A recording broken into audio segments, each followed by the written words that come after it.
Bonjour, Marion Martel, je suis chef de projet pour Immobilier Rhône-Alpes, bailleur social. On est donc propriétaire de 2 étoiles sur la Cité des Étoiles de Jean Renaudy, sur la ville de Givors. Quelques mots sur notre patrimoine. Donc sur nos 2 étoiles, elles réunissent 46 logements et 73 terrasses jardins, avec des surfaces assez imposantes. Pas mal de travaux ont été réalisés jusqu'à présent sur ces étoiles.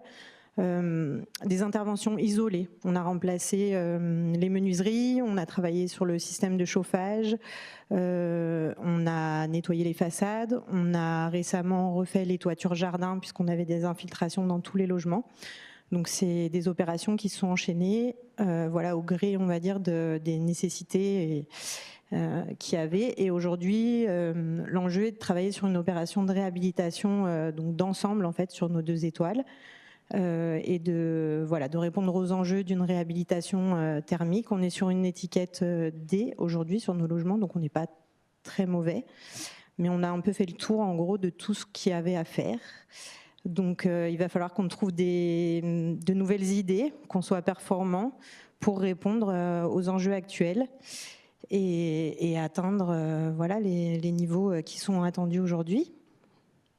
Sur les contraintes du site, elles sont multiples. Il y a bien évidemment la mise en valeur de ce patrimoine singulier. Oui, je ne l'ai pas précisé, mais ça se voit un petit peu sur le plan. Tous nos logements sont différents, bien évidemment. Il n'y en a pas un qui est le même. On ne sait pas où passent les gaines. Les parties communes sont labyrinthiques. Moi, ça fait 10 ans que je travaille dessus. Ça y est, je commence à me repérer, mais c'est vrai que quand on y va pour la première fois, c'est assez déroutant. Donc, et pour les maîtres d'œuvre également, c'est un peu compliqué d'intervenir dessus parce qu'on met vraiment beaucoup de temps à se repérer et à comprendre la logique de constructive en fait. Et ces logements, d'ailleurs, c'est pour ça que j'ai repensé à ça. C'est un des enjeux en fait, c'est de venir peut-être répondre aux problématiques qu'on a de sécurité sur ces bâtiments, notamment sur le bâtiment E. Aujourd'hui, on est en plein centre-ville de Givors, mais pour autant, on est au cœur de trafic dans notre bâtiment. On est propriétaire que de l'empreinte du bâtiment, donc comme on le voit, et donc tout ce qui est autour ne nous appartient pas. Donc tout est imbriqué tant en 2D qu'en 3D parce qu'on a des imbrications de volume de locaux publics, nos logements par-dessus. Tout est très compliqué à comprendre et tout est très imbriqué. Et du coup, on a nos locataires qui habitent là-dessus et qui peuvent être un peu déroutés. On a un gros taux de rotation en fait sur ces logements. On voit les plans. C'est des logements qui sont quand même assez atypiques, assez singuliers. Et autant, je pense que, je laisserai la parole aux autres personnes, mais je pense que sur les copropriétés, ça se passe bien. Autant sur les logements bailleurs sociaux, c'est des logements où on a du mal à trouver des locataires qui veulent venir habiter dans ces logements. Donc le but de l'opération, on a parlé de cobaye tout à l'heure, ce serait peut-être justement de trouver des solutions innovantes, mais peut-être rassurantes pour nos locataires et d'essayer de les conserver de les maintenir dans ces lieux et qu'ils soient fiers d'y habiter. Alors là, c'est des travaux, c'est des photos qui sont issues du dossier, qui sont avant travaux, je précise, des toitures, des terrasses jardin. Depuis, ça a été. Mais on peut constater qu'en fait, le caractère jardin en fait des terrasses, ça a été un vrai problème de gérer cette opération parce qu'en fait, à la base, c'est des terrasses jardin. Donc ça veut dire qu'on a 30 cm de terre sur toutes les terrasses et que 30 cm de terre, ça s'entretient, ça se végétalise, etc. Ça demande de l'entretien et que les locataires n'ont pas forcément la fibre, on va dire, quand on habite dans un appartement pour venir travailler dans son jardin. Donc la plupart des terrasses en fait étaient recouvertes de dalles qui avaient été posées par-dessus et qui ont généré plein de problématiques à la gestion en fait, puisque nous on n'a pas accès à ces espaces-là, c'est géré par les locataires et pour autant on avait plein de problèmes sur les relevés d'étanchéité, etc. Donc on a dû tout remettre en ordre et difficilement trouver proposer un projet qui mettait en valeur, qui répondait aux attentes qu'on peut avoir sur ce patrimoine singulier et qui aussi répondait aux attentes des locataires et aux attentes du bailleur en tant que gestionnaire de cet immeuble. Comment est-ce qu'on fait pour maintenir le bâtiment sans pouvoir pour autant aller sur les terrasses, les entretenir, etc. Donc c'est un petit peu la problématique actuelle.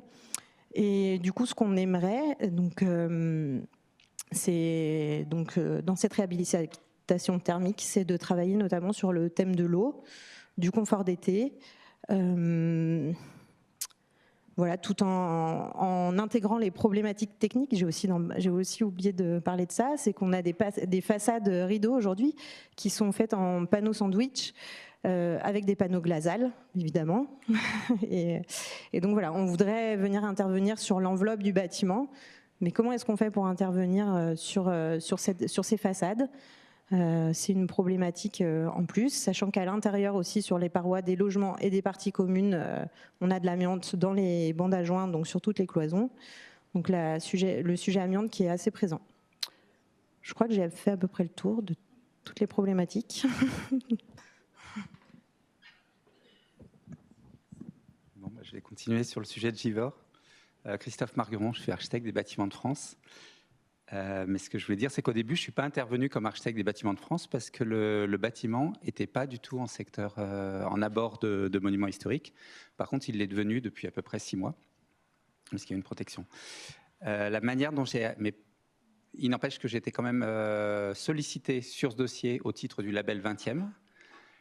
Et j'ai travaillé avec les 2 bailleurs, que sont l'OPAC et I3F, notamment sur les questions de terrasse, et en lien avec l'ayant droit, qui est Serge Renaudy, et qui est extrêmement vigilant sur le patrimoine de son père, mais qui a aussi l'avantage d'être un architecte et d'avoir construit, donc de comprendre quand même les problématiques que vous rencontrez. Je ne sais pas quel vécu vous avez, mais si ce patrimoine est encore en état, c'est parce qu'il y a l'œil de cet ayant droit. Il faut quand même se rendre compte.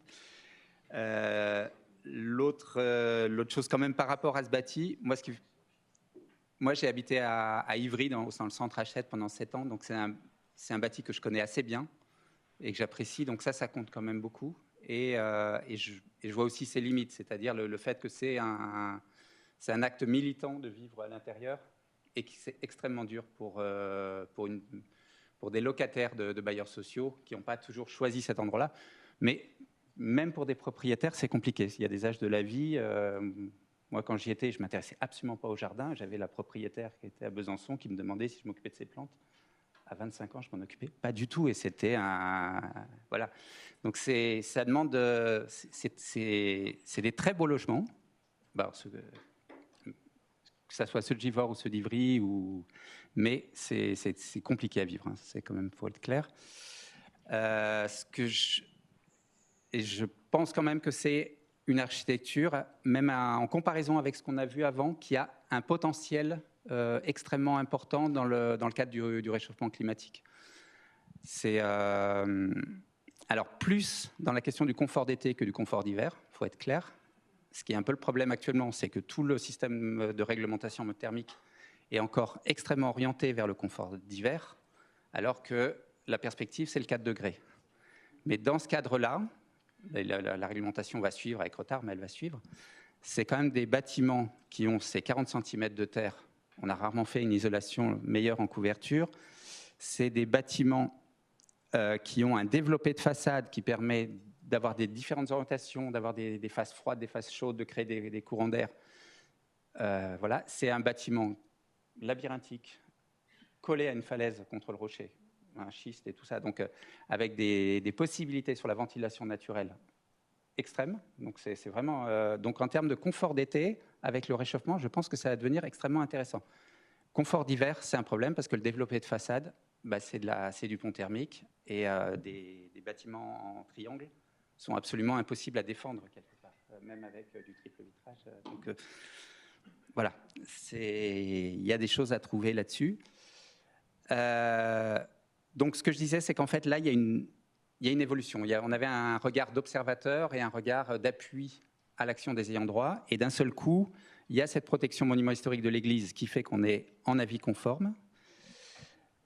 Et puis, on a été interpellé par le maire et par l'ALEC, qui est un dérivé de d'Éco-Rénov au niveau de la métropole, qui nous a, par rapport aux copropriétaires privés, parce que dans la difficulté aussi, c'est qu'on a une imbrication de propriétaires privés, d'OPAC, de bailleurs et de propriétés villes. Donc qui n'ont pas du tout les mêmes systèmes de gouvernance, même pas du tout les mêmes difficultés, les mêmes appropriations. Et c'est là-dedans, c'est dans le cadre suite à cette interpellation des propriétaires privés, que j'ai appris par la conseillère architecture Florence Delomier, qu'il y avait ce programme Réa et Héritage.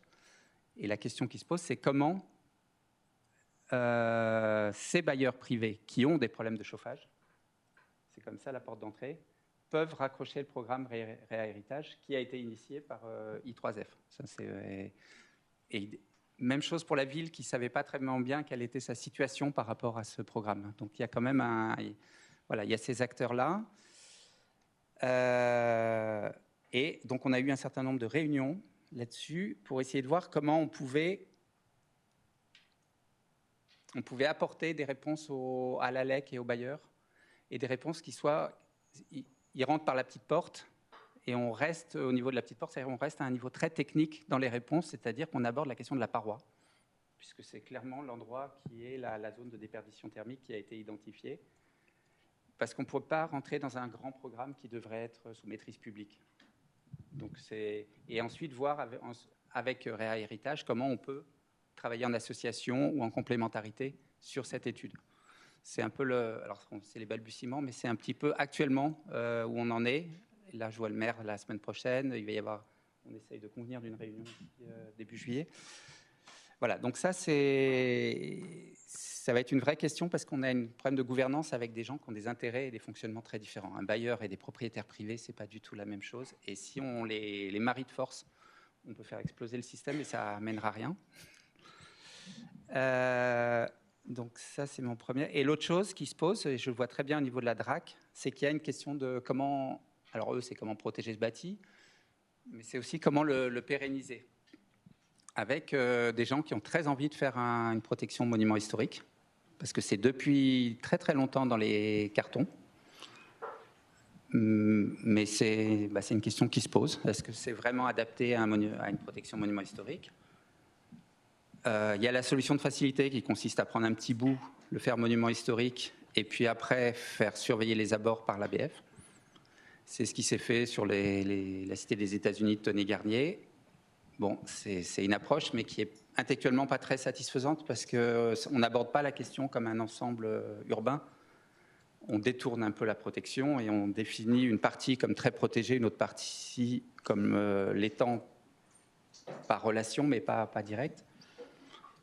Il y a ça, il y a la protection monument historique totale, qui de fait, moi je pense que c'est une architecture manifeste Givors et que ça pourrait peut-être le porter, mais qui pose des difficultés en termes de moyens DRAC, moyens au niveau humain, c'est-à-dire que je ne pense pas on est en capacité de porter des ensembles avec autant de logements, et aussi des problèmes de doctrine, c'est-à-dire que la conservation régionale des monuments historiques, pour ce que j'en connais, elle est dans une approche extrêmement conservatrice et très charte de Venise et très binaire, c'est-à-dire il y a la critique d'authenticité, il y a ce qui a été fait par Renaudy, et puis le reste qui est carte blanche. Elle est pas dans une démarche d'architecte, d'ailleurs il n'y a pas d'architecte dans ces structures.